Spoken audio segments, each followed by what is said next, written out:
कामावरून खूप थकून आली आहे मी. आता एवढी भूक लागली आहे की बसवत नाही. म्हटलं झटपट काय करू तर उपमा करून घेते. इथे टाकते मोहरी तेलात. मोहरी तडतडली की आपली टाकूया कढीपत्ते, इथे हिरवी मिरची, कांदा, टोमॅटो, कोथिंबीर सगळं सोबत चिरून घेतली आहे मी.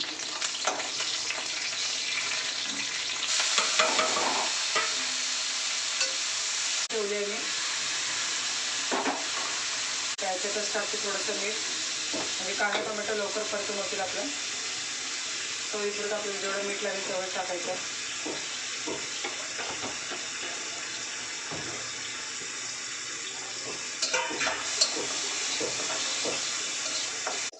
आता टाकते या वाटीने 1 वाटी रवा घेतलेली मी, 3 वाटी पाणी टाकते, म्हणजे आपला उपमा बरोबर परफेक्ट होईल.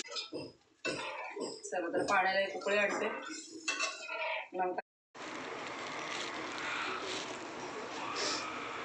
चला तर पाण्याला मस्त उकळी आलेली आहे. आता टाकते रवा भाजून ठेवलेली. एका हाताने रवा टाकायचा, एका हाताने ढवळायचा आपल्याला पटापट. चला तर आता गॅस लो करते.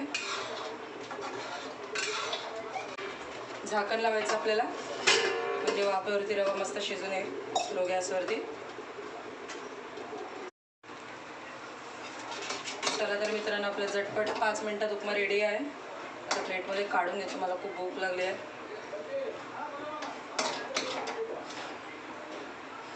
आता वरतून टाकूया थोडीशी कोथिंबीर, हे चिरून ठेवलेली, त्याच्यातली काढून ठेवलेली थोडंसं मी.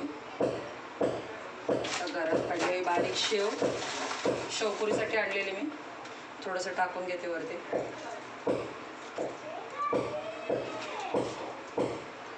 चला तर बघू शकता आपलं टेस्टी उपमा रेडी आहे 5 मिनिटात. तुम्हाला जर माझ्या रेसिपीज आवडत असतील तर व्हिडिओला लाईक करा, शेअर करा आणि सबस्क्राईब करा माझ्या चॅनल, आणि जास्तीत जास्त शेअर करा प्लीज. चला तर मी नाश्ता करते आता. बाय.